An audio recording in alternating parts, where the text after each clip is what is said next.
के महात्म्य में लिखा है, कथा सुनने वाले को एक समय भोजन करना चाहिए, एक समय फलाहार करना चाहिए। फलाहार करने पर नींद नहीं आएगी, चैतन्यता बनी रहेगी, तभी वो कथा सुन पाए। और सवेरे से लेकर के 3 बजे तक कथा शुरू होने के पहले 6 बार खा लिया जो व्यक्ति, तो फिर कथा में तो नींद आएगी। भोजन जब कम होगा तो चेतना बनी रहेगी, नींद आएगी ही नहीं। ध्रुव जी महाराज 3 दिन 3 रात्रि तक मंत्र का जप करते, तीसरे दिन बेर फल और कपित्त फल खा लेते हो, भजन करते। आप कहोगे सतयुग में ऐसा उन्होंने किया, बोले इस कलयुग में भी ऐसा संभव, बड़े बड़े भक्त करते हैं। आप वृंदावन जाते हो, वृंदावन में बांके बिहारी जी का दर्शन किया होगा ना, कितने लोगों ने किया है? हाँ, बांके बिहारी ठाकुर जो वृंदावन के हैं, उनको प्रकट करने वाले श्री हरिदास जी महाराज भगवान के परम भक्त। और श्री हरिदास जी संगीत के बहुत बड़े विद्वान थे, संगीत की राग रागनी से ही भगवान की सेवा करते थे। बांके बिहारी ठाकुर जी उन्हीं के द्वारा प्रकट हुए। भगवान को स्नान कराना हो तो अपने बांके बिहारी जी को विराजमान करके तानपूरा लेकर के बैठ जाते और राग मेघ मल्हार गाते।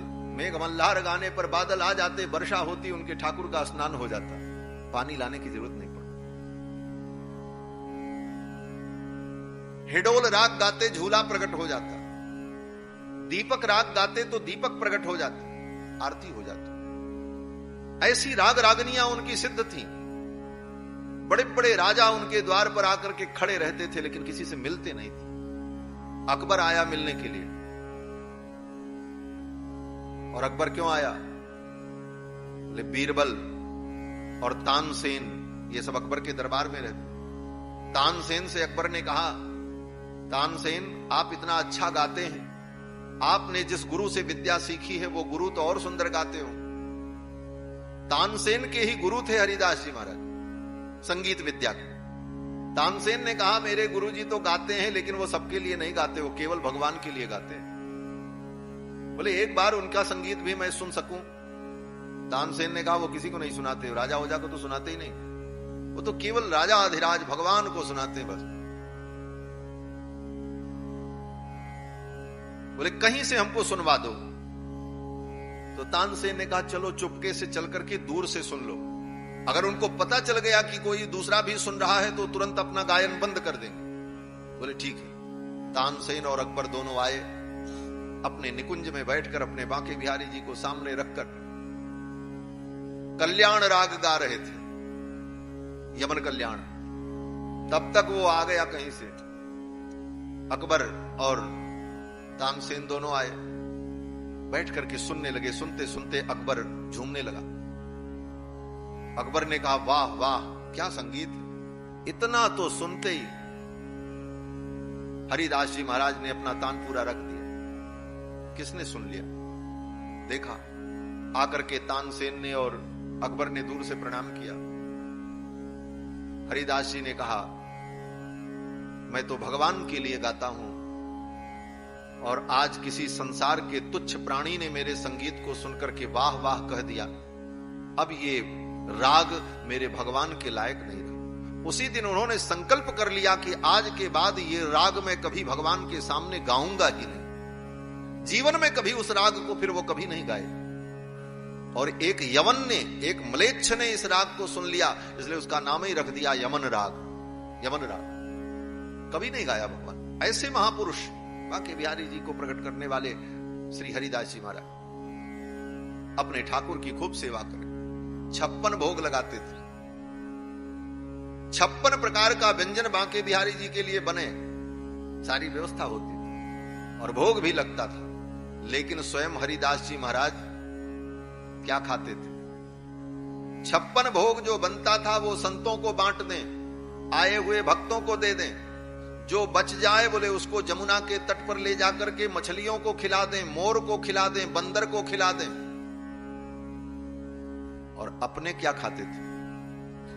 बोले आटा को सान कर आटा की 2 गोली बनाते और अग्नि में ही उसको पका लेते थे, तावे पर नहीं, कड़ाही में नहीं, अग्नि में सीधे से। उसको हमारी भाषा में, वहां की भाषा में लिट्टी बोलते हैं, लिट्टी। वो 2 लिट्टी बनावे आटा की और उसको अग्नि में पका लेते और वही खाते थे। बिना भगवान को भोग लगाए खाना नहीं है। तो सोचते थे हमारे बांके बिहारी जी तो बड़े दुलारे हैं, बड़े सुकुमार हैं, 56 व्यंजन खाने वाले, उनको मैं ये लिट्टी सूखे आटे की मैं क्या खिलाऊं, ये तो उनके गले में अटक जाएगा, इसमें घी भी नहीं लगाना। तो भोग नहीं लगाते थे, लेकिन भगवान को अर्पित करते थे। अर्पित करने का तरीका क्या था? बोले हाथ में दोनों लिट्टियों को ले लेते थे, वो आटा की बनी हुई सूखी गोली आग में भुनी हुई, और उसमें कुछ नहीं, न नमक, न घी, न तेल, न कोई स्वादिष्ट वस्तु, केवल आटा। वो 2 गोलियां हाथ में ले लें, और जब बांके बिहारी जी को 56 भोग लग जाए, ठाकुर जी की आरती हो जाए, आरती होने के बाद सब भक्त लोग जब चले जाते थे, तब हरिदास जी महाराज उन दोनों आटा के पिंड को हाथ में लेकर और भगवान बांके बिहारी जी के ऊपर ऐसे ऐसे घुमाते थे। जैसे राई नोन उबारा जाता है, उसी तरह उसको लेकर भगवान के ऊपर उबारते थे। हे बांके बिहारी, हे ठाकुर, इतने लोग आपका दर्शन करने आए थे, किसी की नजर लग गई होगी, किसी का दोष लग गया होगा, सब नजर दोष इसके अंदर आ जाए और वो मेरे अंदर चला जाए, ये भावना लेकर के उस लिट्टी को पा लेते थे और जमुना जल पी करके और भगवान का भजन करते थे। इस कलयुग में श्री नाभादास जी महाराज भक्तमाल में लिखते हैं, श्री हरिदास जी महाराज, उत्तम भोग लगाए मोर मरकट तिमि पोषे।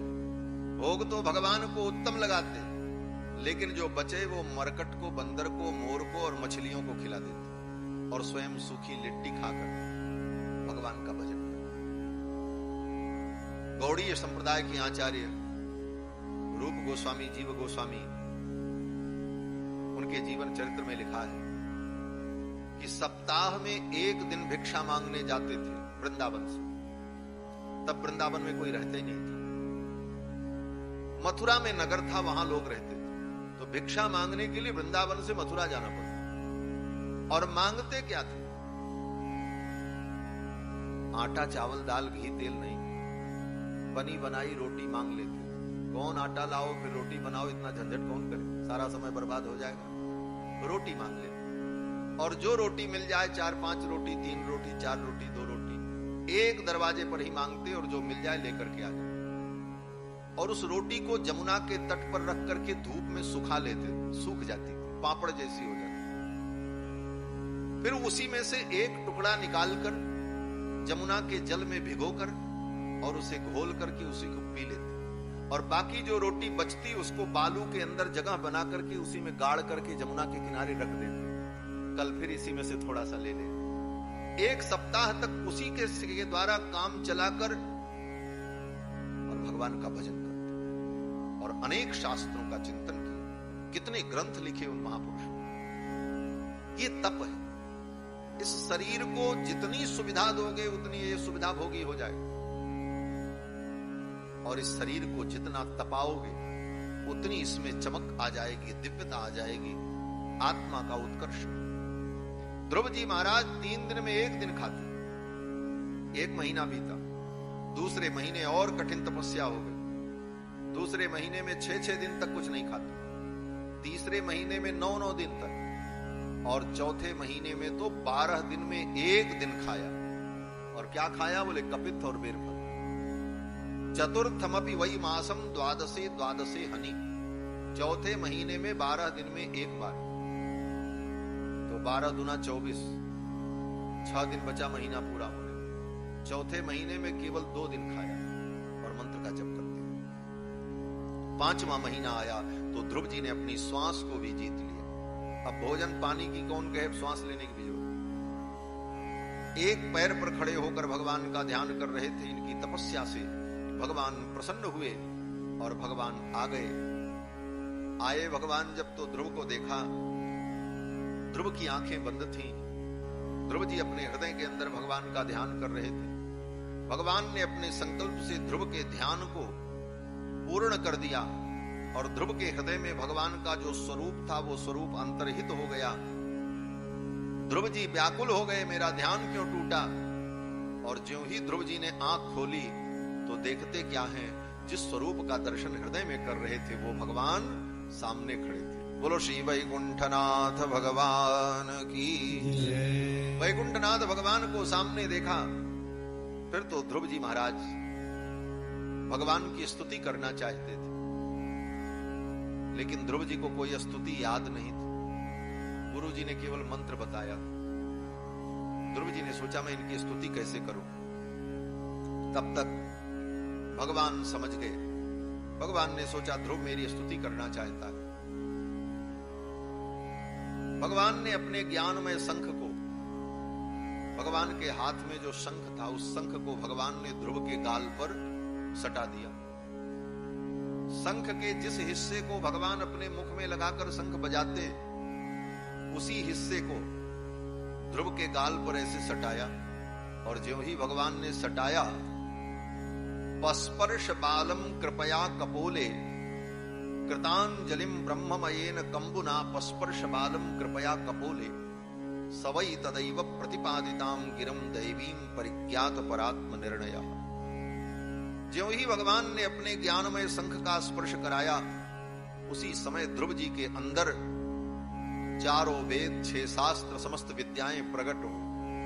पढ़ना नहीं पड़ा, विद्यालय नहीं गए, कलम कागज छूना नहीं पड़ा। भगवान की कृपा से सारा ज्ञान जागृत हो गया। और फिर ध्रुव जी ने भगवान की बड़ी सुंदर स्तुति की। भगवान ने कहा बेटा जाओ, पिता का राज्य तुम्हें प्राप्त होगा, तुम ही उत्तराधिकारी बनोगे। 36,000 वर्ष राज्य करना, और इस राज्य काल में तुम्हारे भाई की मृत्यु होगी, तुम्हारी मां की भी मृत्यु होगी। ये दुख तुम्हें अनुभव करना पड़ेगा, क्योंकि ये तो मृत्युलोक है, सबको मरना ही है। और फिर 36,000 वर्ष राज्य करने के बाद मेरे धाम को प्राप्त कर लेना, तुम्हारे लिए मैं उत्तम लोक बना दूंगा। ये सब वचन कह करके भगवान अंतर्धान हो गए। भगवान जब चले गए तब ध्रुव जी को बड़ा पश्चाताप हुआ, बहुत पश्चाताप हुआ ध्रुव जी। ध्रुव जी कहते हैं देखो मैं कितना बड़ा अभागा हूं। ऐसे ही कहा ध्रुव जी, मैं अभागा हूं। क्यों अभागे? इससे बढ़िया भाग्य किसका हो सकता है कि 5 वर्ष की अवस्था में इतनी बड़ी तपस्या की सफलता, और मनु जी के कुल में जन्म, नारद जैसे दिव्य गुरु की प्राप्ति, और चक्रवर्ती सम्राट का सिंहासन, और 36,000 वर्ष निष्कंटक राज्य करने का वरदान, और मरने के बाद वैकुंठ की प्राप्ति होगी, भगवत धाम की प्राप्ति होगी। इस दुनिया से जाने के बाद वहां भी वैकुंठ में भी सीट कंफर्म। अब इससे ज्यादा और क्या चाहिए? इससे ज्यादा कुछ होता है? कुछ नहीं होता। इस दुनिया में अच्छे कुल में जन्म हो, विद्या प्राप्त हो, विद्या भी प्राप्त हो गई, पढ़ना भी नहीं पड़ा, भगवान ने शंख सटाया और सब ज्ञान भी मिल गए। उत्तम कुल में जन्म, समस्त विद्याओं की प्राप्ति, नारद जैसे सदगुरु की प्राप्ति, 36,000 वर्ष तक राज्य करने का वरदान। लेकिन इसके बाद भी ध्रुव जी कहते मैं अभागा हूं, मेरा दुर्भाग्य। क्यों दुर्भाग्य? बोले यही भागवत का सार है। ध्रुव जी कहते हैं मैं अभागा इसलिए हूं कि मैं समझ नहीं पाया। मैंने भगवान से ये 36,000 वर्ष का राज्य मांग लिया, ये बहुत बड़ी गलती मैंने की। भगवान तो संसार के बंधन को मिटाने वाले हैं, और जो संसार का बंधन मिटाते हैं उनसे हमने 36,000 वर्ष का बंधन मांगा। ये मेरी बहुत बड़ी भूल थी, मुझे मांगना नहीं चाहिए।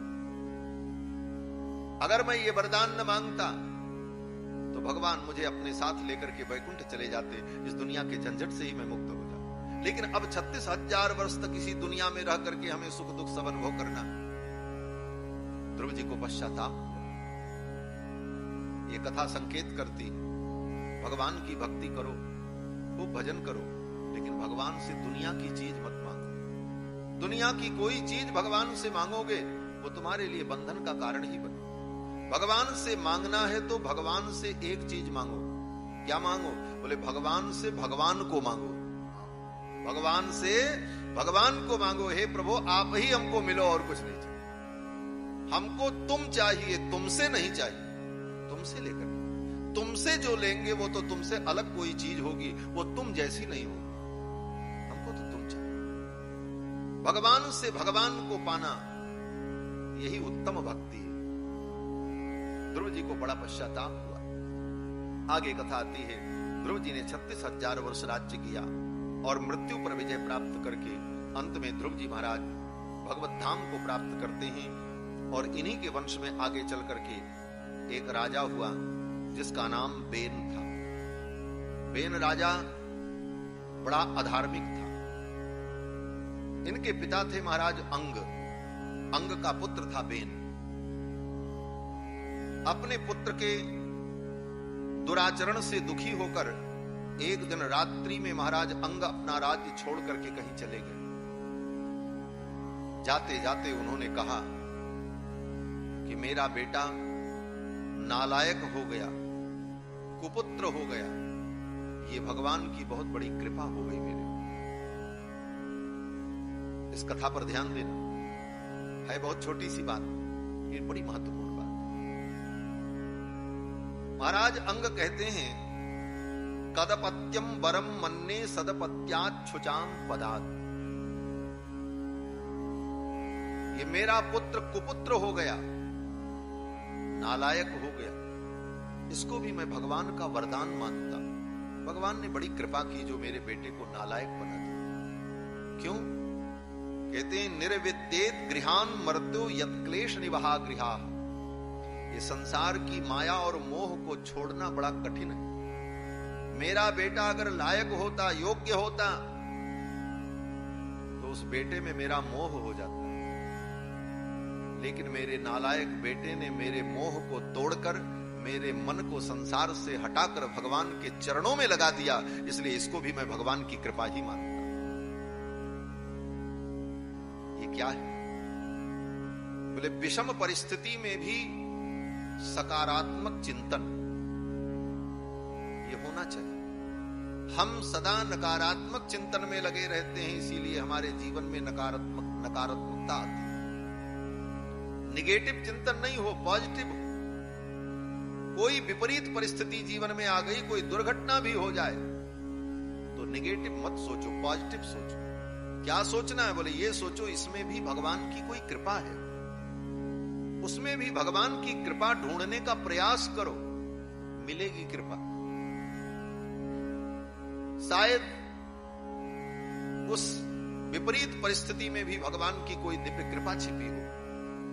ये चिंतन जब होगा तो वह विपरीत परिस्थितियां आपको उतना विचलित नहीं करेंगे जितना आप विचलित हो जाते। पीछे कथा छूट गई, वो कथा मैंने नहीं सुनाई।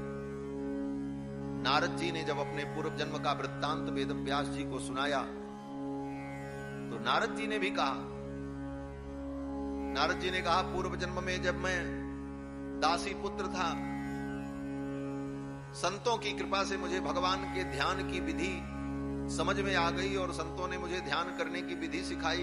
मैं ध्यान करके आनंदित होता था। मैं 5 वर्ष का था, मेरी मां गाय दुहने गई। रात्रि में वर्षा हो रही थी, एक विषधर सर्प ने मेरी मां को काट लिया और मेरी मां की मृत्यु हो गई। नारद जी कहते मैं 5 वर्ष का था, मेरे कोई और नहीं था, पिता भी नहीं थे, भाई भी नहीं, मौसी भी नहीं थी, केवल मां थी, वो भी बेचारी मर गई, सांप ने काट लिया। मैं 5 वर्ष का अनाथ हो गया। लेकिन नारद जी कहते हैं मेरी मां मर गई, मुझे दुख तो हुआ, लेकिन अगले ही क्षण मेरे मन में यह भाव आया कि मेरी मां जो मर गई ये भी भगवान का अनुग्रह है। अनुग्रहम मन्यमानाः। नारद जी कहते हैं उसको भी मैंने भगवान का अनुग्रह माना। ये भी भगवान का अनुग्रह है। क्यों अनुग्रह है? बोले मेरी मां रहती तो मां की जिम्मेदारी मेरे ऊपर थी। जब तक मां की मृत्यु न होती तब तक मां के साथ मुझे रहना होता, मां की चिंता मुझे करनी पड़ती। लेकिन ठाकुर ने मुझे इस चिंता से भी मुक्त कर दिया। अब मुझे केवल भगवान का चिंतन करना है, इसीलिए भगवान ने मुझे सारी चिंताओं से मुक्त कर दिया। ये भगवान का अनुग्रह है। ऐसी दृष्टि देवर्षि नारद। तो विपरीत परिस्थिति में भी ऐसा सोचना चाहिए। विपत्ति नहीं रघुबर की दाया और भोग भोगाए छोड़ावत माया। विपत्ति विपत्ति नहीं है, वो भगवान की दया है जो तुम्हें माया से मुक्त करा करके ठाकुर के चरणों की ओर तुम्हारे मन को ले जाती। महाराज अंग तो चले गए, बेन रह गया, अंग का बेटा बड़ा दुष्ट था, पापी था, और दूसरा कोई बेटा नहीं था। तो ब्राह्मणों ने राजा बेन को ही सिंहासन पर बैठा करके राजा घोषित किया, भाई राजा का बेटा ही राजा बने। लेकिन राजा बनते ही उसने क्या किया, बेन जब गद्दी पर बैठा तो उसने कहा आज तक जो शासन व्यवस्था थी वो खत्म, अब मेरा शासन जो चलेगा ये नए ढंग से चलेगा। बोले क्या शासन चलेगा? राजा बेन ने कहा मेरे राज्य में कोई यज्ञ नहीं करेगा, मेरे राज्य में कोई दान नहीं करेगा, न यष्टव्यम न दातव्यम न होतव्यम द्विजाः क्वचित, कोई ब्राह्मण हवन नहीं करेगा, न यज्ञ किया जाएगा, ये सब बंद कराओ। न होतव्यम न दातव्यम न यष्टव्यम द्विजाः क्वचित इति निवारयत् धर्मं भेरी घोषेण सर्वशः। घोषणा करवाई राजा बेन ने नगाड़ा बजवा करके, डुग्गी पिटवा करके कि कहीं मेरे राज्य में ये सब काम नहीं होगा, ये फालतू के काम। बताओ, कुंटलों कुंटलों घी स्वाहा, जैसे आजकल लोग ज्ञान देते हैं कि इतना सामान लोग जला देते हैं, इतना तो गरीबों में बांट देना चाहिए। कुंटलों कुंटलों दूध भगवान शंकर का अभिषेक कह कर करके नाली में बहा देते हैं, इतना तो गरीबों को बांट देना चाहिए। तुमसे कोई पूछे कि तुम अपने विवाह में और अपने बड़े बड़े उत्सव में और बड़ी बड़ी रैलियों में करोड़ों रुपए फूंक देते हो, पोस्टर बैनर बना करके, क्यों नहीं उस पैसे को बांटते गरीबों में जाकर, दूसरे को उपदेश देते? पूछो इनसे, दूसरे को ज्ञान देने चले। और गरीबों में तो बांटा ही जाता है। बांटना भी सबके बस की बात नहीं। बांटना अग्निदेव को आता है। अग्निदेव जितना बढ़िया बांट सकते हैं उतना कोई नहीं बांट सकता।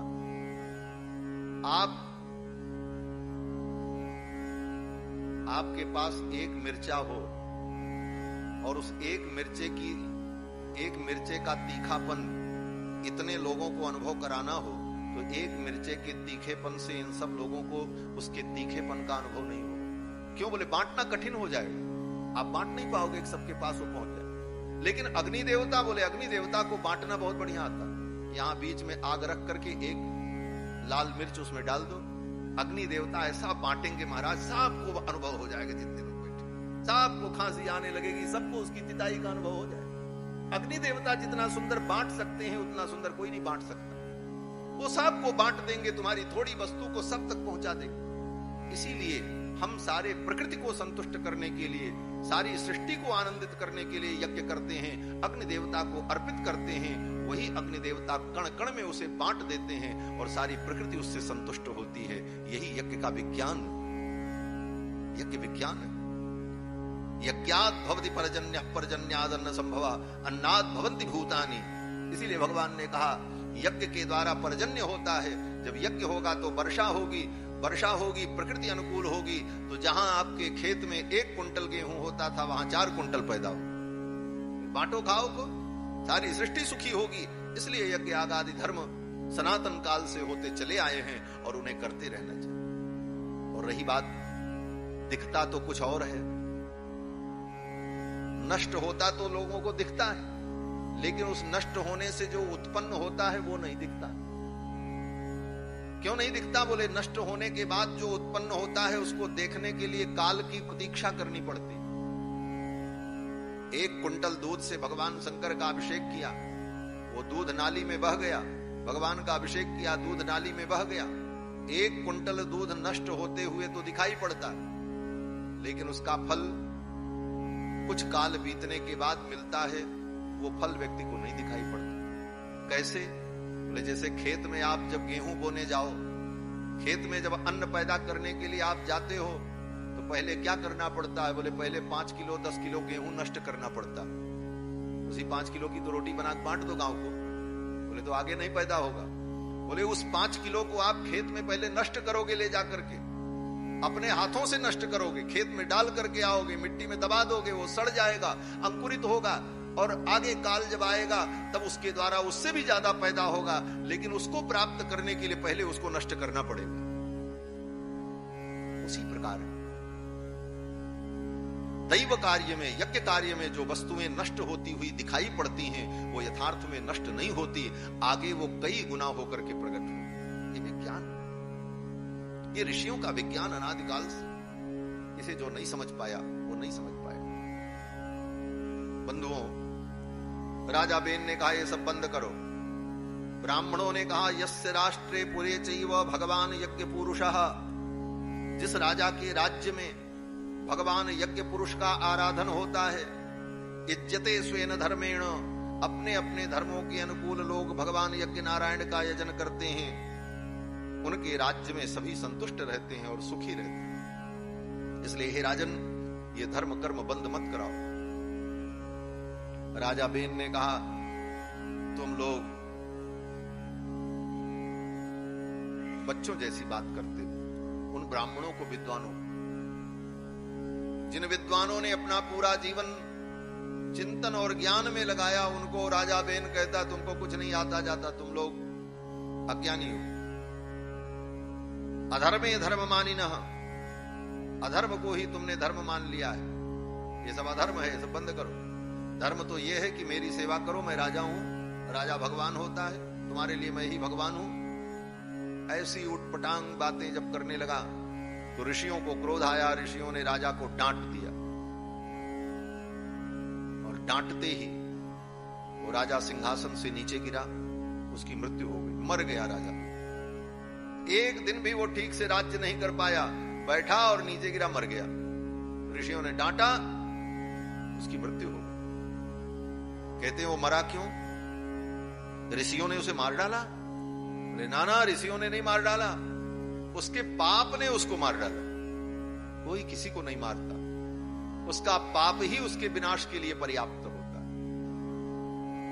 किसी के विनाश के लिए कुछ करने की जरूरत नहीं, उसका पाप ही उसके विनाश के लिए पर्याप्त होता है। हनुमान जी लंका में गए, लंका में आग लगा दी, पूरी लंका जल गई। कथा आपको मालूम है। हनुमान जी जब लौट करके आए तो हनुमान जी के पूंछ का एक बाल भी नहीं जला था। भगवान ने पूछा, हनुमान इतनी बड़ी लंका तुमने जला दी और तुम्हारी पूंछ का एक बाल भी नहीं जला, ये सब कैसे हुआ? तो हनुमान जी ने कहा, प्रभु सब आपकी कृपा, तव प्रताप रघुराई, आपका प्रताप था। भगवान ने कहा, फिर भी हनुमान, किसी दूसरे का नुकसान करना हो तो पहले अपना नुकसान करना पड़ता है। किसी दूसरे का नुकसान करने के लिए पहले अपना कुछ नुकसान करना पड़ता है, तब दूसरे का नुकसान होता है। आप किसी को मारना भी चाहो तो कम से कम एक गोली तो आपको खर्चा करनी ही पड़ेगी अपने तरफ से। किसी के घर में आग लगाना हो तो कम से कम उसका नुकसान करने के लिए 1-2 लीटर पेट्रोल और एक माचिस की काड़ी तो आपको अपना जलाना ही पड़ेगा। दूसरे का नुकसान करने के लिए व्यक्ति को पहले अपना नुकसान करना पड़ता है। और तुमने इतनी बड़ी लंका जला दी और तुम्हारा एक बाल भी नहीं टूटा, एक बाल भी नहीं जला। हनुमान जी ने कहा, प्रभु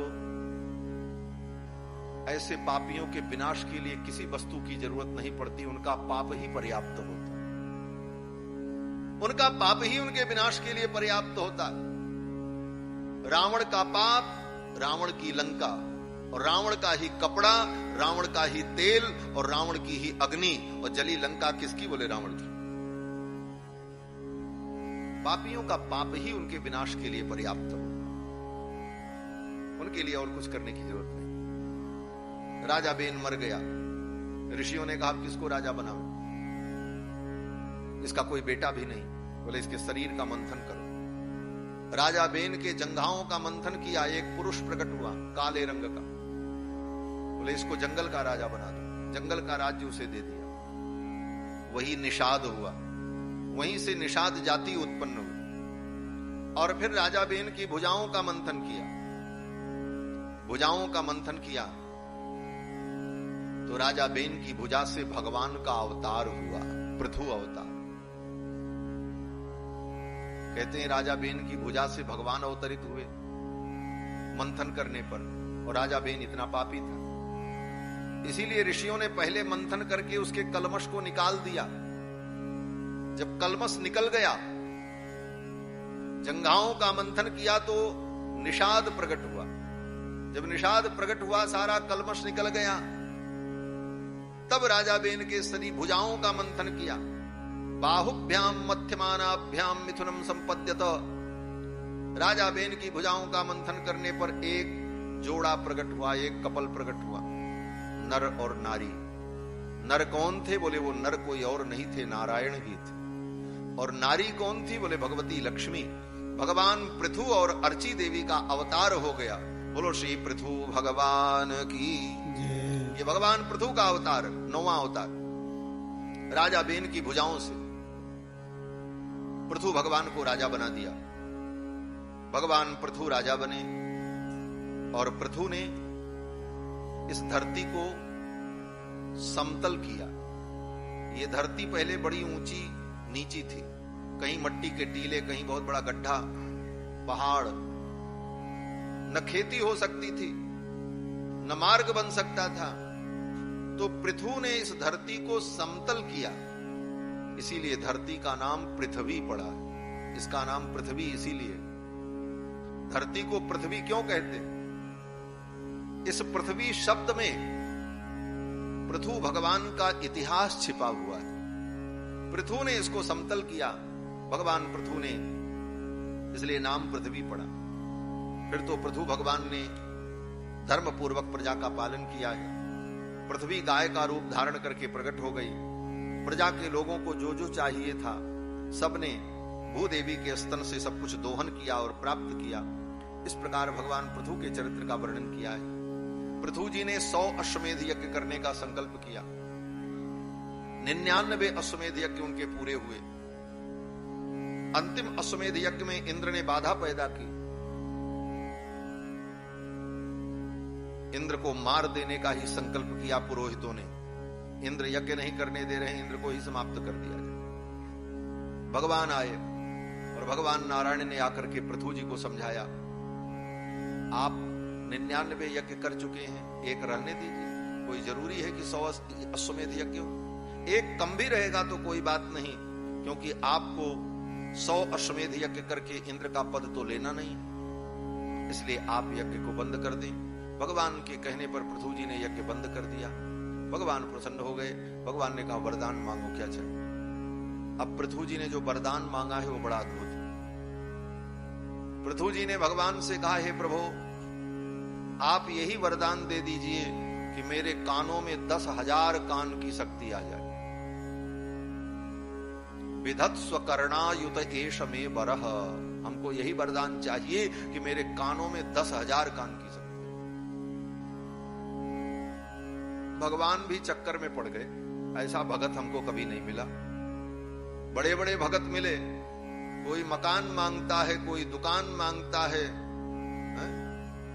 कोई धन मांगता है, कोई संतान मांगता है, लेकिन ये भक्त तो बड़ा विचित्र है, ये कान मांगता है। कहता 10,000 कान दे दो। 10,000 कान लेकर के क्या करेगा? तो पृथु जी कहते हैं, प्रभु, इन 2 कानों से मैं आपकी कथा सुनता हूं तो मुझे तृप्ति नहीं होती। मेरे कानों में 10,000 कान की शक्ति आ जाएगी तो मैं आपकी कथा सुनूं। ये वरदान मांगा महाराज। पृथु जी के इस चरित्र को सुन करके अपने ऊपर विचार करो। हम लोग अपने इस 2 कानों का उपयोग नहीं कर पा रहे हैं कि भगवान की कथा खूब सुने। मन नहीं लगता कथा सुने। और पृथु जी बोले 2 कान से वो तृप्त नहीं हो पा रहे हैं, भगवान से कह रहे हैं 10,000 कान दो, हम और कथा सुने। महत्तमांतर हृदयान मुखच्युतो विधत्स्व कर्णायुत एष मे वरः। हे प्रभु, जो आपके परम भक्त हैं, उन महापुरुषों के मुख से निर्गलित होने वाली जो आपकी कथा सुधा है, उस कथा सुधा को पीने के लिए मेरे कानों में 10,000 कान की शक्ति आ जाए और मैं निरंतर आपकी कथा सुनता रहूं। भगवान ने कहा तथास्तु। ऐसे भक्त श्री पृथु जी महाराज। इसके बाद कथा आती है, इन्हीं के वंश में आगे चल करके एक राजा हुए, प्राचीन बरही, जो बड़े बड़े यज्ञ करते थे। यज्ञ में इनकी बड़ी निष्ठा थी। देवर्षि नारद ने आकर के इनको भक्ति के मार्ग का उपदेश किया। और कर्म मार्ग में जो इनकी निष्ठा थी, उस निष्ठा को भक्ति मार्ग में लगा दिया। और नारद जी के उपदेश से प्राचीन बरही राजा ने भगवान की भक्ति में लगकर परम कल्याण को प्राप्त किया। नारद जी ने प्राचीन बरही राजा को संसार से वैराग्य दिलाने के लिए एक छोटी सी कथा सुनाई है, जिसका नाम पुरंजनोपाख्यान है भागवत में। बड़ी कथाएं हैं भागवत में, मैं कितनी बात बताऊं। और 3 घंटे की कथा में और 7 दिन की कथा में संपूर्ण भागवत के विषय का वर्णन तो संभव नहीं है, लेकिन फिर भी मूल बातें। नारद जी ने प्राचीन बरही राजा को एक कथा सुनाई, पुरंजनोपाख्यान। और पुरंजनोपाख्यान में मूल बात केवल इतनी है। नारद जी कहते, मैं तुमको एक कहानी सुना रहा हूं, इस कहानी के एक एक पात्र का नाम याद रखना, फिर मैं इसका मतलब पूछूंगा, हमको मतलब बताना, और अगर तुम न बता पाए तो मैं बताऊंगा। उपदेश देने का एक तरीका था। क्या तरीका था? नारद जी कहते हैं, एक व्यक्ति था जिसका नाम पुरंजन, उसका एक मित्र था अविज्ञात। दोनों में बड़ी पक्की दोस्ती थी। अविज्ञात ने अपने मित्र पुरंजन से कहा, देखो मित्र, तुम मेरे साथ जैसा व्यवहार करोगे वैसा व्यवहार मैं करूंगा। तुम अगर मुझे भूल गए तो मैं तुमको भूल जाऊंगा, तुम मुझे याद करोगे तो मैं तुम्हें याद करूंगा। दोनों की बड़ी पक्की मित्रता थी, बड़ी पक्की दोस्ती थी। एक दिन दोनों जा रहे थे, तब तक पुरंजन ने देखा एक बड़ा सुंदर नगर। उस नगर की शोभा को देखकर वो पुरंजन अपने मित्र अविज्ञात को छोड़कर उस नगर के अंदर चला गया। अविज्ञात ने कहा, जब हमको ये छोड़ दिया तो जाए, हमको भी क्या मतलब, उसकी तो प्रतिज्ञा ही थी, तुम हमें छोड़ोगे तो हम तुम्हें छोड़ेंगे। पुरंजन उस नगर में गया, उस नगर की शोभा को देखकर मोहित हो गया। उस नगर का कोई मालिक नहीं था, कोई राजा नहीं था। उस नगर की एक मलिका थी, स्त्री, वो उधर से आ रही थी रथ पर बैठी। पुरंजन ने देखा और उस स्त्री ने पुरंजन को देखा। आंखें चार हुई और एक दूसरे के मनोभाव को समझ लिया। पुरंजन ने उसी स्त्री से विवाह कर लिया। वो पुरंजनी, उसका नाम पुरंजनी हो गया, क्योंकि पुरंजन की स्त्री है इसलिए पुरंजनी। अभी तक उसका कोई नाम नहीं था, लेकिन अब वो पुरंजनी कहलाई। क्यों? बोले पुरंजन की स्त्री। अब वो दोनों सुखपूर्वक रहने लगे, नगर में सुख भोगने लगे। उस नगर की रक्षा करने वाला एक सर्प था जिसके 5 फण थे, वो रक्षा करता था। दोनों सुख भोगते थे, बेटा बेटी हुए, परिवार बढ़ा। एक दिन पड़ोसी राजा चंडवेग ने आक्रमण कर दिया। 5 फण वाला सर्प लड़ता रहा और लड़ करके मर गया। चंडवेग का आधिपत्य हो गया उस नगर के ऊपर। भगदड़ मच गई, लोग भागने लगे। पुरंजनी भी कहीं भागी। पुरंजन भी व्याकुल हो गया और अपने उस पत्नी पुरंजनी का स्मरण कर रहा था और मर गया। मरा तो अपनी पत्नी का स्मरण करके मरा, स्त्री का स्मरण करके मरा तो अगले जन्म में स्त्री बन गया। जब स्त्री बन गया तो फिर उसका किसी से ब्याह हुआ। बड़ी लंबी कहानी, लेकिन बड़ी वेदांत की चर्चा है ये। फिर उसका एक पुरुष से विवाह हुआ, फिर उसके बेटा बेटी हो गए। संजोग से वो उसका पति मरा। जब पति मरा तो उसको लोग जलाने के लिए ले जा रहे थे। तो ये जो पुरंजन पुरंजनी बन गया था, स्त्री बन गया था अगले जन्म में, ये रोते रोते पीछे पीछे दौड़ रहा था, मैं सती हो जाऊंगी, मैं सती हो जाऊंगी। तब तक कहीं से उसका वो मित्र पुरंजन, अविज्ञात आ गया। अविज्ञात को दया आ गई। अविज्ञात ने आकर के कहा, अरे मित्र, ये तुम रो क्यों रहे हो? बोले, मित्र उत्र नहीं, मैं तो इनकी पत्नी हूं, ये मेरे पति हैं, मर गए, मैं सती होने जा रही। अविज्ञात को हंसी आ गई। अविज्ञात ने कहा, अरे यार, कब से तुम अपने को स्त्री समझ लिए? तुम तो मेरे मित्र हो पुरंजन, मैं तुम्हारा मित्र अविज्ञात। पुरंजन को याद आया, अरे ये तो मेरा मित्र अविज्ञात है और मेरा स्वरूप तो पुरंजन स्वरूप है, ये मैं स्त्री कैसे बना? ज्यों ही उसको बोध हुआ, उसी समय उसका स्त्री शरीर गायब हो गया और अपने मित्र को पहचान लिया। सारा भ्रम दूर हो गया, न कहीं सती न कहीं पति, और वो अपने मित्र के साथ चला गया। अब इसका तात्पर्य क्या हुआ? नारद जी ने कहा, कुछ समझा? प्राचीन बरही राजा ने कहा हमने कुछ नहीं समझा। बोले अब सुनो, अविज्ञात और पुरंजन मित्र थे। अविज्ञात माने परमात्मा जिसको कोई जान नहीं पाता, अविज्ञात, और पुरंजन बोले ये जीव ही पुरंजन है। दोनों की बड़ी पक्की दोस्ती अनादिकाल से। द्वा सुपर्णा सयुजा सखाया समानम वृक्षम परिसस्व जाते, उपनिषद में भी कहा गया कि जीव और ब्रह्म दोनों मित्र हैं। और ब्रह्म जो अविज्ञात है उसकी प्रतिज्ञा है, जे जथा माम प्रपद्यन्ते तांस तथैव भजाम्य हम। जो मुझको जैसे भजेगा मैं उसको वैसे भजूंगा। भगवान कहते तुम मुझसे जिस प्रकार से व्यवहार करोगे वैसे ही व्यवहार मैं करूंगा। अगर तुम हमसे चालाकी करोगे तो हम तुमसे चालाकी करेंगे। रावण ने चालाकी की। रावण ने सोचा भगवान को नकली सोने का मृग दे दें और असली सीता जी लेकर के चले जाएं। सीता जी कौन है? हिरण्यवर्णाम हरणीम सुवर्ण रतस्रजाम, साक्षात महालक्ष्मी। रावण ने चालाकी की भगवान से कि नकली सोने का मृग दे करके असली स्वर्णमयी सीता को ले जाएं। भगवान ने कहा जब तुम नकली सामान भेंट करोगे तो तुमको भी नकली ही मिलेगा, असली नहीं मिलेगा। असली सीता जी को भगवान ने अग्नि में प्रवेश करा दिया और छाया सीता तैयार कर दी, डुप्लीकेट कॉपी। और डुप्लीकेट कॉपी सीता को लेकर के रावण चला गया। परिणाम क्या हुआ? परिणाम मालूम है, असली लक्ष्मी जिसके घर में आएंगी उसके घर में सुख और शांति होगी, और जिसके यहाँ डुप्लीकेट लक्ष्मी पहुंची उसके यहाँ क्या होगा? बोले पूरी लंका जल करके खाक हो गई। भगवान से चालाकी नहीं कर। जे जथा माम प्रपद्यन्ते तांस तथैव भजाम्य हम। जो मुझको जैसे भजता है मैं उसको वैसे भजता हूं। भगवान से चालाकी करोगे तो भगवान आपसे बड़े चालाक। भगवान से प्रेम करोगे, बोले भगवान तुमसे ज्यादा प्रेम करना जानते हैं, वो और प्रेम करें। तुम भगवान के लिए एक कदम आगे बढ़ाओगे, भगवान 60 कदम बढ़ा करके तुम्हारे पास आ जाए, लेकिन बढ़ाना तुमको पड़ेगा। भगवान कहते हैं जो तू आवे एक पग तो मैं आऊं पग 60, और जो तू कर्रो काठ सो तो मैं लोहे की लाट। अगर तू कर्रा काठ है तो मैं लोहे की लाट हूं।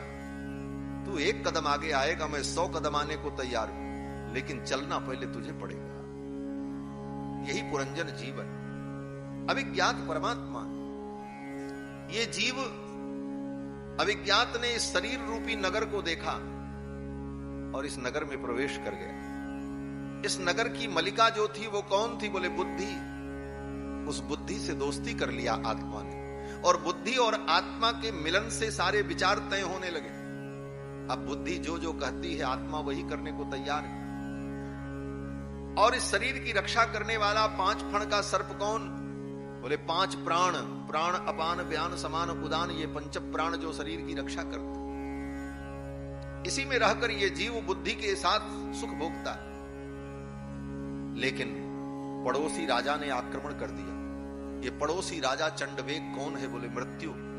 मृत्यु का वेग बड़ा प्रचंड है, इसे कोई रोक नहीं सकता।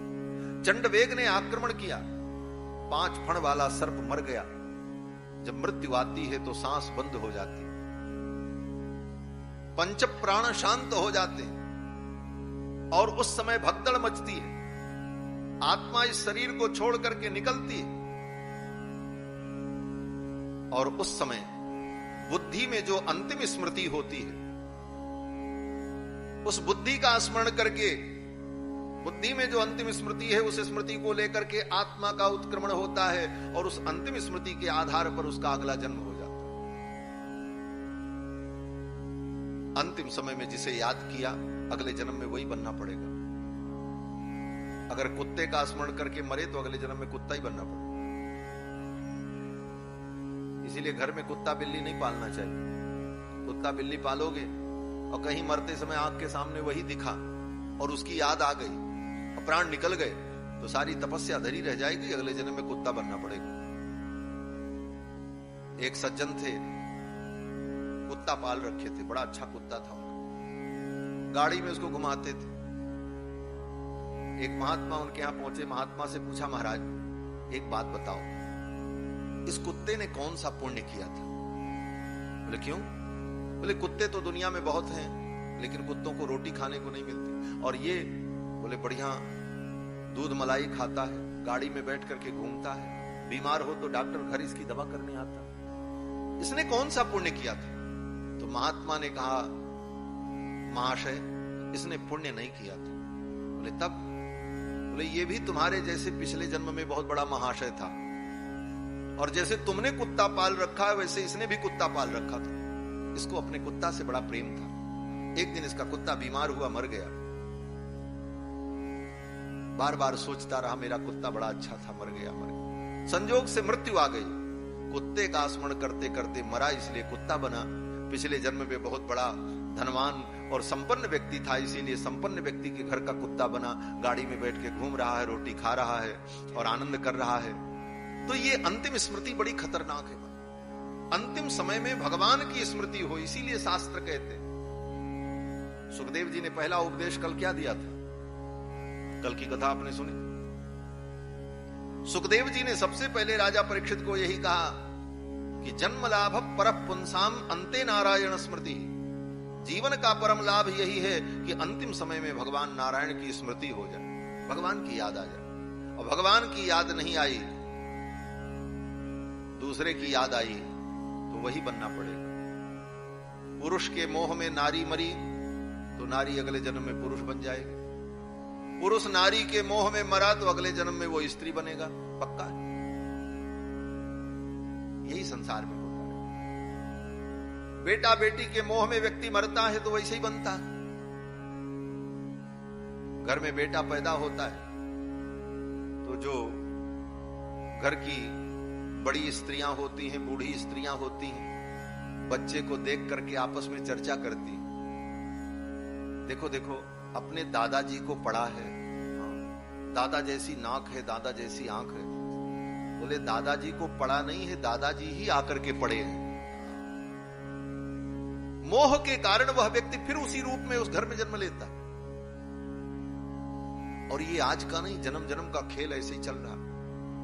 इसी से बचने के लिए तो सारे साधन हैं। जन्म जन्म मुनि जतन कराही, अंतराम कही आवत नहीं। ये सब विज्ञान जब बताया नारद जी ने तो प्राचीन बरही राजा की बुद्धि तो चौंक गई। प्राचीन बरही राजा ने कहा महाराज ये सब माया से मुक्ति कैसे मिले? नारद जी ने कहा बस भगवान का भजन करो। मंत्रोपदेश देकर के प्राचीन बरही राजा को भगवान की भक्ति में लगा दिया। इसके बाद आगे कथा आती है। मनु जी के जो दूसरे पुत्र थे प्रियव्रत, उनके वंश का वर्णन। मनु जी के दूसरे पुत्र जो प्रियव्रत थे, उनके पुत्र आग्निद्र हुए। आग्निद्र के पुत्र महाराज नाभि हुए, और महाराज नाभि के पुत्र ऋषभदेव भगवान हुए, जिनको जैन धर्म के लोगों ने अपना आदि तीर्थंकर माना है। और वे ऋषभदेव भगवान के 24 अवतारों में 8वें अवतार माने जाते। मनु जी के पुत्र के कुल में भगवान का अवतार हुआ। महाराज नाभि मनु जी के दूसरे पुत्र प्रियव्रत के वंश में हुए।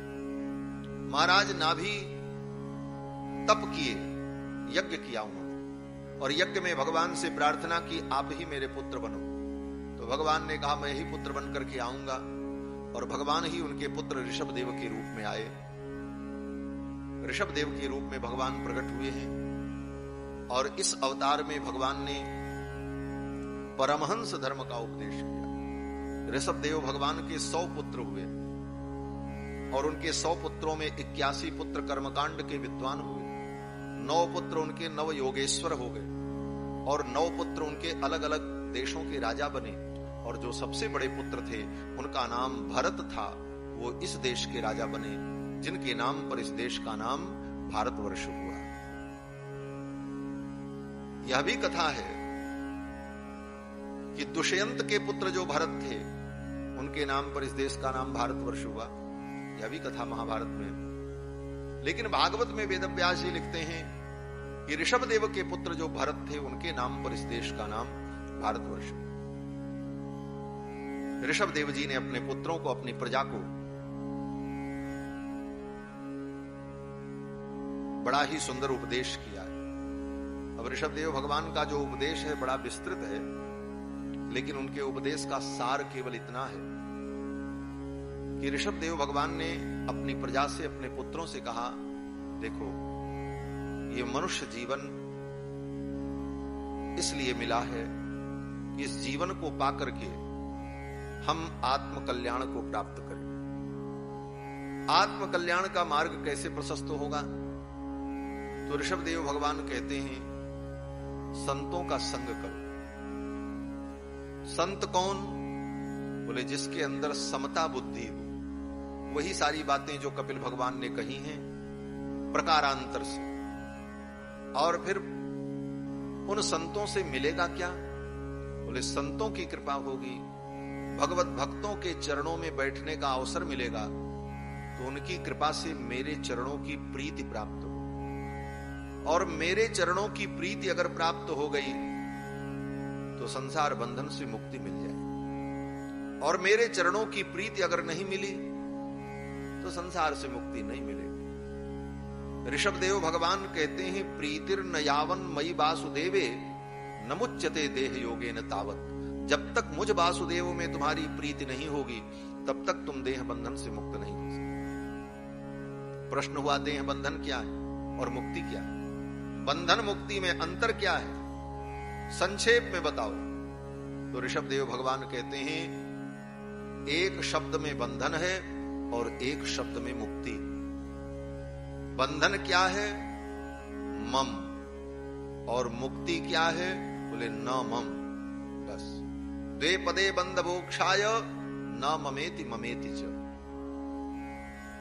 न मम ये मुक्ति का कारण और मम ये बंधन का कारण। मम माने ममता। हम संसार में क्यों बंधे हैं? क्यों? बोले संसार की हर चीजों को हम यही कहते फिर रहे हैं, मम।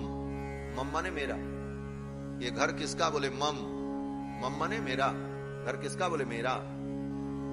ये चीज किसकी? बोले मेरी। मम। यही बंधन का कारण। और मुक्ति? बोले ना मम। इसका चिंतन करना। घर किसका? बोले ना मम, मेरा नहीं, भगवान का है। हम तो उपयोग कर रहे हैं। वस्तुओं का उपयोग हम करें, उपभोग करने में हम लग जाते हैं, यही गलती होती। उपयोग और उपभोग में अंतर है।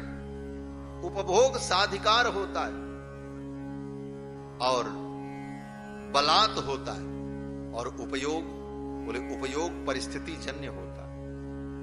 आप रेलवे स्टेशन पर जाते हैं, वहां के वेटिंग रूम में आप बैठते हैं, एसी चलती रहती है, पंखा चलता रहता है, सोफा लगा हुआ है, उपयोग आप करते हैं। लेकिन कहीं भी आपके मन में यह भाव नहीं आता कि ये मेरा है।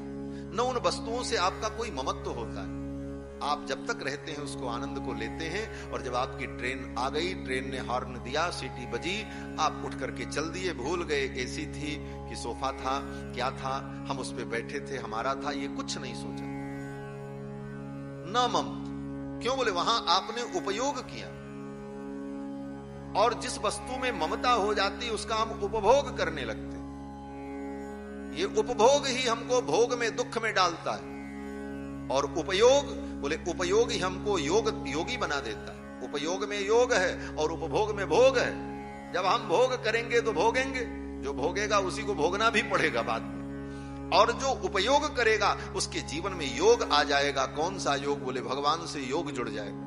भक्ति योग, ज्ञान योग, वैराग्य योग सिद्ध हो। इसलिए उपयोग जीवन में, जीवन को भोगवाद से हटाकर उपयोगवाद की ओर हम लेकर के जाएं। संसार की वस्तुएं भोगने के लिए नहीं है, उपयोग के लिए। इस बात को आज तो उपभोगितावाद का प्रेत लोगों के खोपड़ी पर सवार है। आज विश्व की बड़ी बड़ी चिंतन शक्तियां, बड़े बड़े विपश्चित मनीषा संपन्न बुद्धिजीवी लोग भी अपनी बुद्धि का उपयोग कहां कर रहे हैं? बोले अधिक से अधिक प्रकृति का हम भोग कर सके। आज का विज्ञान, आज का चिंतन, आज का आविष्कार केवल इसीलिए है कि कितना हम प्रकृति का अच्छे ढंग से भोग कर सकें और सुख पालें इस दुनिया में। चाहे वो कोई वैज्ञानिक अनुसंधान हो, चाहे कोई उत्पादन हो, हर चीज के पीछे यही दृष्टि। उपयोग की दृष्टि जिस दिन आ जाएगी उस दिन मानव अपने स्वरूप को समझ लेगा। ये सब कुछ उपयोग के लिए, इसका उपयोग करो।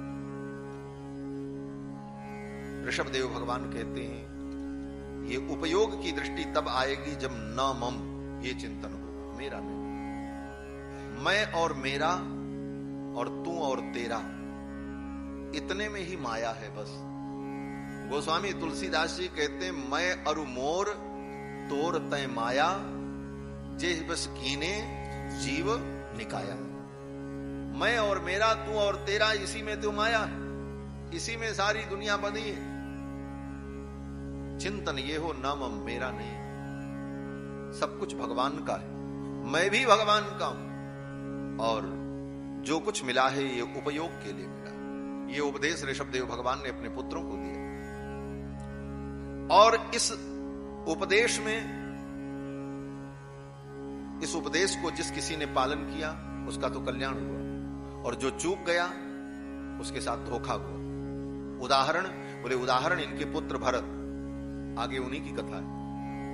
ऋषभदेव के ज्येष्ठ पुत्र भरत, जिनके नाम पर इस देश का नाम भारतवर्ष पड़ा, अपना राज्य अपने पुत्र को सौंपकर जंगल में तप करने गए। कहां पर? मुक्ति नारायण में, नेपाल में, जहां शालिग्राम भगवान प्राप्त होते, गंडकी के तट पर। कहीं किसी चीज में मोह नहीं, न बेटा में, न बेटी में, न परिवार में, सब मोह से मुक्त होकर आए थे। लेकिन जंगल में एक हिरन का बच्चा उनको मिल गया, उसकी मां मर गई थी। उस हिरन के बच्चे को देखकर दया आ गई इनको, ले आए अपने आश्रम में, उसे पाला। क्यों? बोले इसको छोड़ देंगे तो ये मर जाएगा, क्योंकि दूध भी नहीं पी सकता, इसकी मां मर गई, घास खा नहीं सकता, भाग नहीं सकता, कोई जीव इसको मार देगा, और इतनी ठंडी में, इस बर्फीले क्षेत्र में ये तो मर जाएगा। लेकर के आए, कंबल में लपेटकर उसे ऊष्मा दी, दूध पिलाया, फलों का रस पिलाया, और धीरे धीरे पाल करके उस हिरन के बच्चे को बड़ा किया। धीरे धीरे बड़ा, बहुत अच्छा काम किया। दया करनी चाहिए, हर जीव पर दया करनी चाहिए, लेकिन दया करते करते सावधान भी रहना चाहिए कि दया करते करते कहीं हम मोह के बंधन में बंध तो नहीं रहे। परिणाम ये हुआ कि उस हिरन के बच्चे से उनको मोह हो गया कि ये मेरा है। जंगल में इतने हिरन हैं, लेकिन ये बोले ये मेरा है। ये मोह हो गया, और उस मोह के कारण बार बार उसी हिरन का स्मरण होता था। एक दिन ऐसा हुआ, जंगल में उधर से 2-4-10 हिरन आए। अपने समान जाति वालों को उस हिरन ने देखा, वो भी बड़ा हो गया था, जवान हो गया था। उछलते कूदते उन्हीं के बीच में वो भी चला गया, और उन्हीं के साथ चला गया। भरत जी ढूंढने लगे, मेरा कहां गया वो हिरन, क्या खाया होगा, क्या पिया होगा। किसी जीव ने मार तो नहीं दिया, किसी ने शिकार तो नहीं कर लिया। बार बार मोह के कारण उसका चिंतन होने लगा। क्या चिंता? जंगल में इतने हिरन रहते हैं, अपने भाग्य से जीते हैं, खाते हैं, वो भी जिएगा, खाएगा। अब तो बड़ा हो गया, अब तो दौड़ने लायक भी हो गया, घास खाने लायक भी हो गया, अब क्या चिंता। लेकिन मोह के कारण उसकी चिंता बनी रही, और परिणाम ये हुआ कि उसी समय मृत्यु आ गई। मृत्यु बता के नहीं आती, मृत्यु आपको सूचना नहीं देती कि आप तैयारी कर लो, हम परसों आएंगे। बता दे तब तो और खतरा है महाराज। अगर बता दे कि फला दिन हम आएंगे, मृत्यु की सूचना मिल जाए, तो आदमी तो फिर उससे बड़ा बैरागी और उससे बड़ा त्यागी दुनिया में कोई नहीं हो सकता। सुखदेव जी को पता चल गया 7 दिन बाद हमको मरना है, सब कुछ छोड़ दिया। जिस दिन पता चल जाए कि अब हमको मरना है, संसार की कोई वस्तु आपको अच्छी नहीं लगेगी, केवल भगवान अच्छे लगेंगे। पक्की बात मैं कह रहा हूं, और बड़े ही विश्वास से कह रहा हूं। और जीवन में आपने देखा होगा, जिस किसी व्यक्ति को कैंसर जैसे असाध्य रोग हो जाते हैं, डॉक्टर कह देता है अब आप ज्यादा से ज्यादा इतने दिन जिएंगे। उस व्यक्ति से पूछो, उससे कहो रसगुल्ला खाओगे, कोई इच्छा नहीं। घूमने चलोगे, कहीं मन नहीं जाता उसका। क्यों? बोले संसार में अब मन नहीं लगता, जान गया सब छूटेगा। ये बोध हो जाना चाहिए समय रहते जीवन में, सब छूटेगा, कहीं कोई मोह नहीं रह जाएगा। और मोह रह गया तो जिसका स्मरण करके मरेंगे, अगले जन्म में उसी योनि को प्राप्त हो जाए। मृत्यु बता करके नहीं आती। मृत्यु कहीं भी, कभी भी और कैसे भी और किसी की भी आ सकती।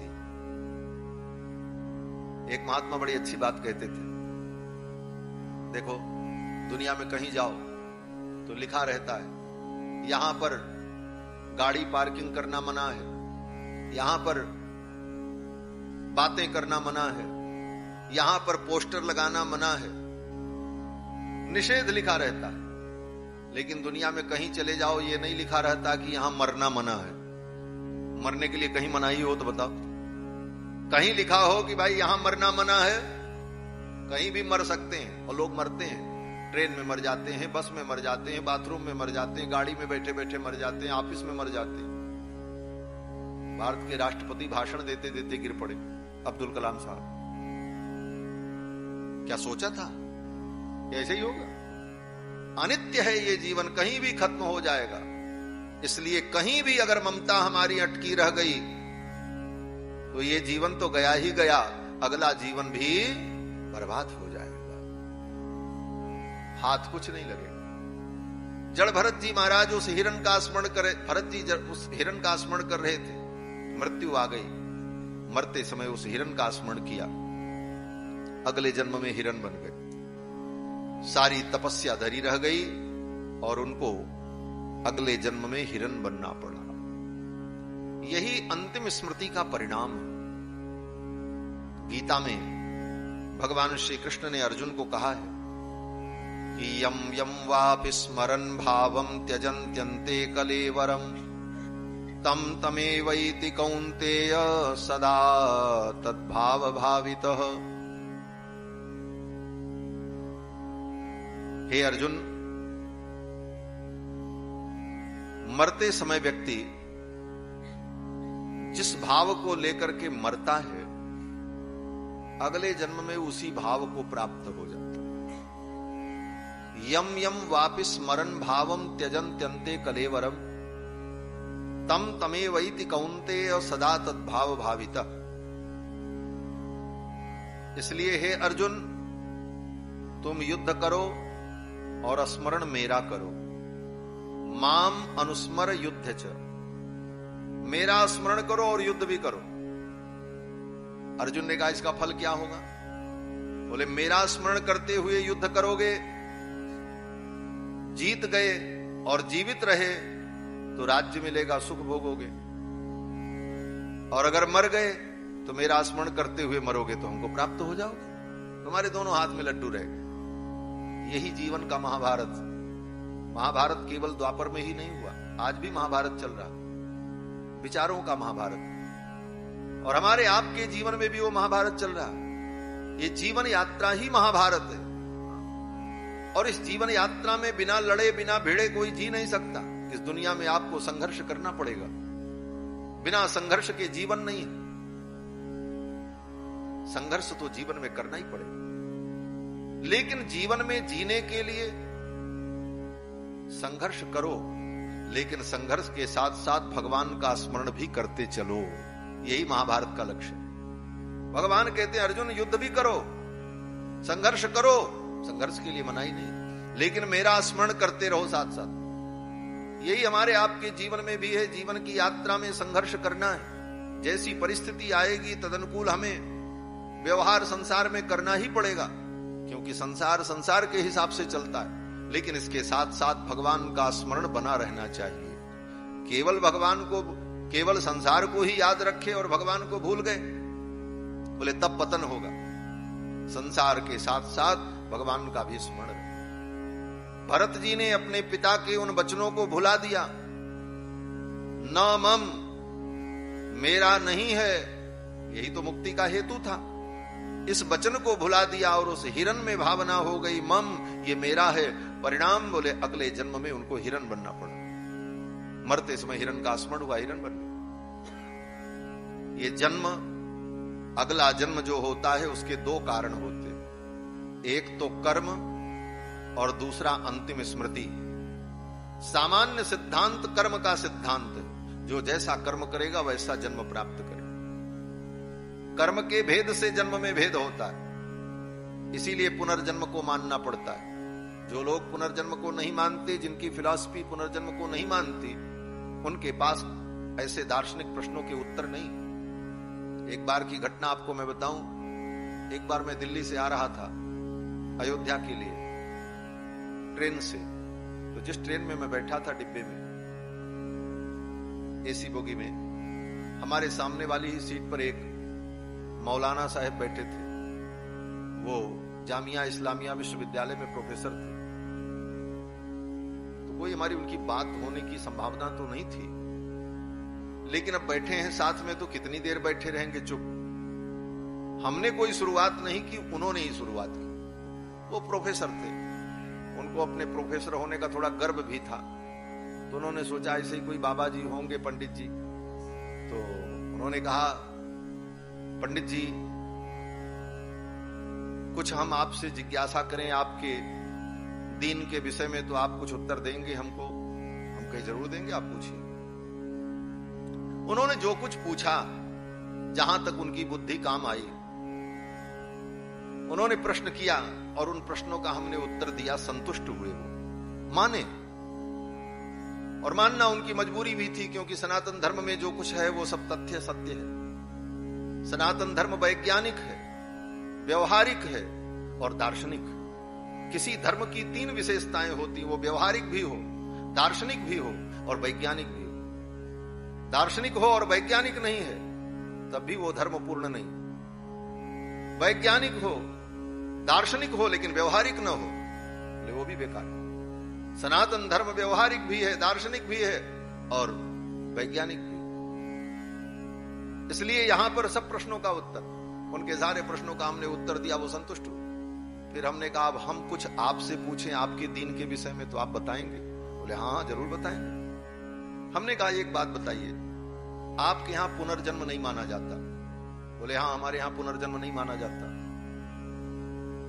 तो हमने कहा कि दुनिया में जितने लोग पैदा होते हैं, ये एक बार पैदा होते हैं और अंतिम बार पैदा होते हैं। पहली बार पैदा होते हैं, अंतिम बार पैदा होते हैं। बोले, उन्होंने कहा हाँ, हमारे कुरान के हिसाब से दुनिया में हर आदमी पहली बार पैदा होता और अंतिम बार पैदा होता। तो हमने कहा, जब हर व्यक्ति पहली बार इस दुनिया में पैदा हुआ और अंतिम बार पैदा हुआ, पुनर्जन्म होता नहीं है। इसका मतलब कोई भी व्यक्ति पहले कभी दुनिया में नहीं आया था, पहली बार आया। बोले हाँ। तो हमने कहा, जब पहले कभी दुनिया में कोई जीव आया ही नहीं, तो इसने न कभी कोई अच्छा काम किया न बुरा काम किया, क्योंकि कभी आया ही नहीं, पहली बार आया। तो जब कभी अच्छा बुरा किया ही नहीं, तो जन्म लेते ही लोगों में इतना भेद क्यों है? कोई गरीब, कोई अमीर, कोई दुखी, कोई सुखी, कोई जन्मजात अंधा, कोई जन्मजात अपाहिज, ये भेद क्यों? इसका क्या उत्तर आप देंगे? उन्होंने कहा, अल्लाह ताला ने जिसको जैसा बनाया। हमने कहा, उस अल्लाह ताला की बुद्धि में ताला लग गया था क्या? क्यों उसने ऐसा अन्याय किया? बिना किसी कारण के किसी को अपाहिज बना करके उसने क्यों भेजा? किसी व्यक्ति को बिना कारण के ही दुखी क्यों किया? और अगर उस परमात्मा ने, तुम्हारे परमात्मा ने किसी को बिना कारण दुख दिया, इसका मतलब वो समदर्शी नहीं है, उसके अंदर दया भी नहीं है। वो मनमाना करता है, जिसको जो चाहे दुखी बना दे, जिसको चाहे सुखी बना दे। फिर वो किस बात का ईश्वर है? ईश्वर तो महान होता है। किस कारण से आप संसार के इस भेद को स्वीकार करेंगे? कोई दुखी है, कोई सुखी है, कोई गरीब है, कोई अमीर है।